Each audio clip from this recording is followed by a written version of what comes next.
લોકોની સમસ્યાઓ રોજ રોજ વધતી જાય છે. એના ઘણા બધા કારણો છે.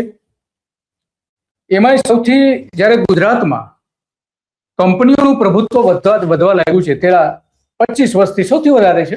નરેન્દ્ર મોદી જ્યારથી મુખ્યપ્રધાન, માનનીય મુખ્યપ્રધાન, ભૂતપૂર્વ મુખ્યપ્રધાન નરેન્દ્ર મોદી જ્યારથી આવ્યા ત્યારથી મૂડીવાદનું સામ્રાજ્ય જબરજસ્ત વધી ગયું છે.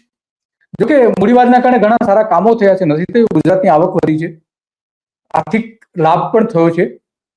પરંતુ એની સાથે સાથે અદાણી જેવી જે કંપની છે એ પણ આમાં ઘણી જગ્યાએ ખેડૂતો ઉપર પણ એને જે કાયદેસરના હક્કો મળવા જોઈએ એ હક્કો પ્રમાણે એની સાથે વર્તન કરતી નથી. અમને છેલ્લે જોયું છે.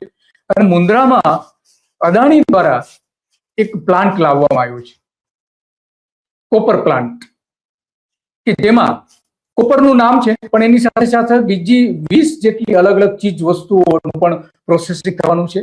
અને માટે જબરજસ્ત એનર્જીની જરૂર પડશે આ બધાને પીગળાવવા માટે. કારણ કે ધાતુ ત્યારે જ બને કે એ જે મૂળ જે એની રબડી અને જે માટી હોય છે ધાતુ બનાવવાની, એને પીગળાવવામાં આવે ત્યારે એ બની શકે છે. તો મોટા પ્રમાણમાં ત્યાં એનર્જી વપરાવાની છે અને એના કારણે પ્રદૂષણ પણ થવાનું છે. સ્વાભાવિક છે, થાય જ છે. જ્યાં જ્યાં વિશ્વમાં કોપર પ્લાન્ટ બનેલા છે ત્યાં આ પ્રકારના આપણે કારણો પણ જોઈ શકીએ છીએ કે પ્રદૂષણ મોટા પ્રમાણમાં. ભારતમાં પણ સુપ્રીમ કોર્ટે પણ કહ્યું છે કે કોપરના કારણે પ્રદૂષણ થાય છે અને એના કારણે દક્ષિણ ભારતમાં એક પ્લાન્ટ પણ રદ કરી દેવામાં આવ્યો હતો. તો આપણે જાણવું છે કે મુન્દ્રામાં અદાણીનો જે કોપર પ્લાન્ટ શું છે, એના કારણે શું ખેડૂતોને અસર થઈ રહી છે, આસપાસના લોકોને શું અસર થઈ રહી છે.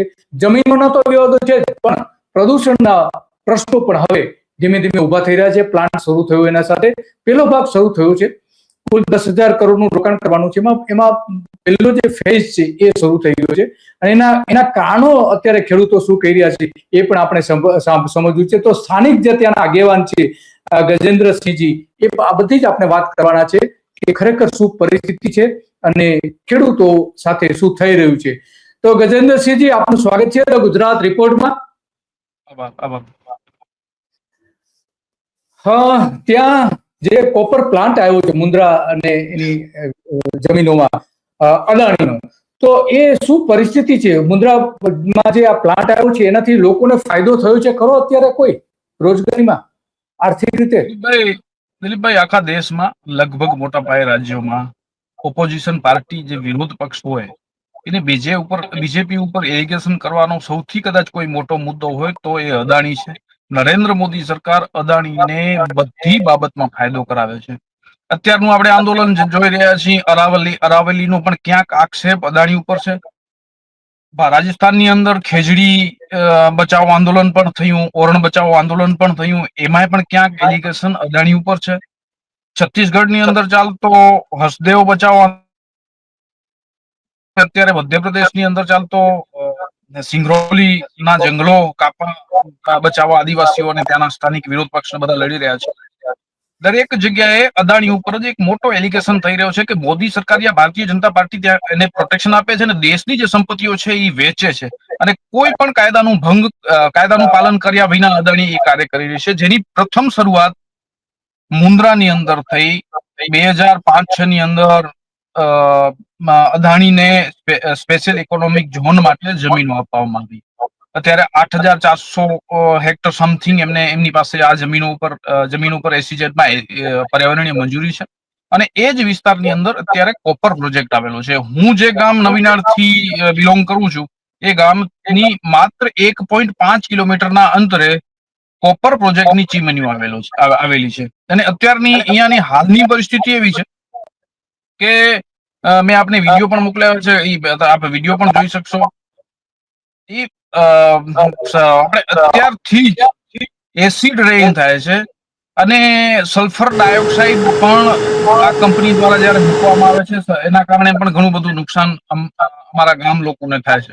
અને આજુબાજુના વિસ્તારમાં ઘણા બધા ગામો છે. અમારા ગામ સિવાય પણ ઘણા બધા ગામો છે. અમારા ગામનું જે હવાનું ડાયરેક્શન છે એ કોપર પ્રોજેક્ટ થી અમારા ગામ બાજુ છે. એટલે 8 મહિના પવનો અમારા ગામ બાજુ કોપર પ્રોજેક્ટ ના આવતા હોય છે.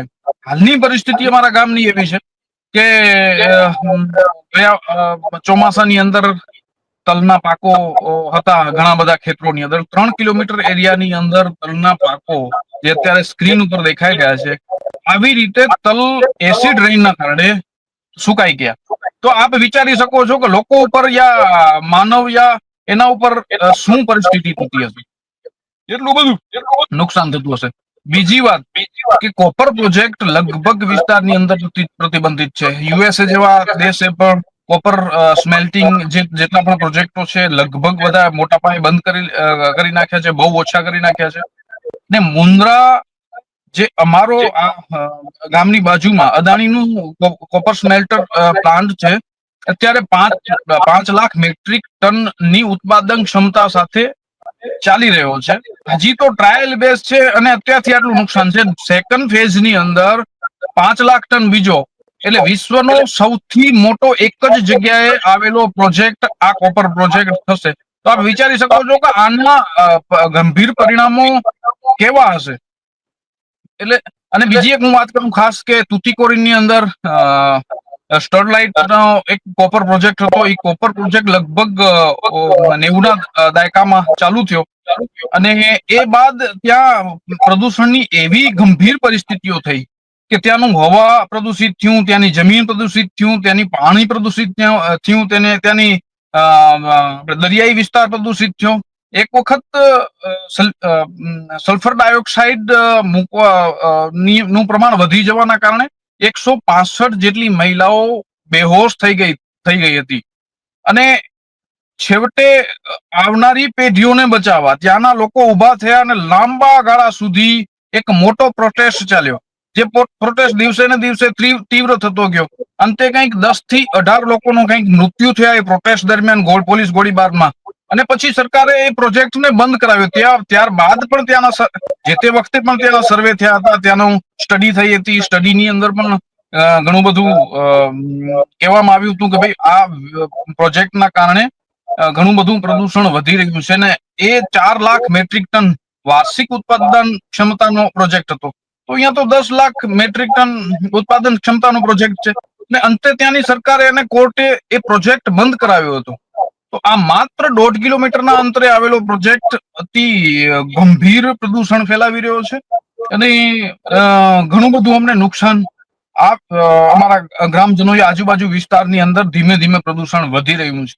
અને અત્યારે એની કેપેસિટી બહુ ઓછી છે, 10 થી 50% જેટલી જ કેપેસિટી છે ઉત્પાદન ક્ષમતા અત્યારે એનાથી ચાલી રહ્યો છે, જે 5 લાખ મેટ્રિક ટનની જે મંજૂરી મળી છે. એટલે આ સ્થિતિ અત્યારની કોપર પ્રોજેક્ટની છે. તો આ જે કોપર પ્રોજેક્ટ જે છે એમાં કેટલું ઉત્પાદન થઈ શકે છે એ તમામ ધાતુઓની વિગતો આમાં આપવામાં આવી છે. એમાં એવું કહેવામાં આવ્યું છે કે જે કેપેસિટી છે એ અલગ અલગ પ્રકારના જે કેમિકલ્સ થી લઈને ઉત્પાદન થવાનું છે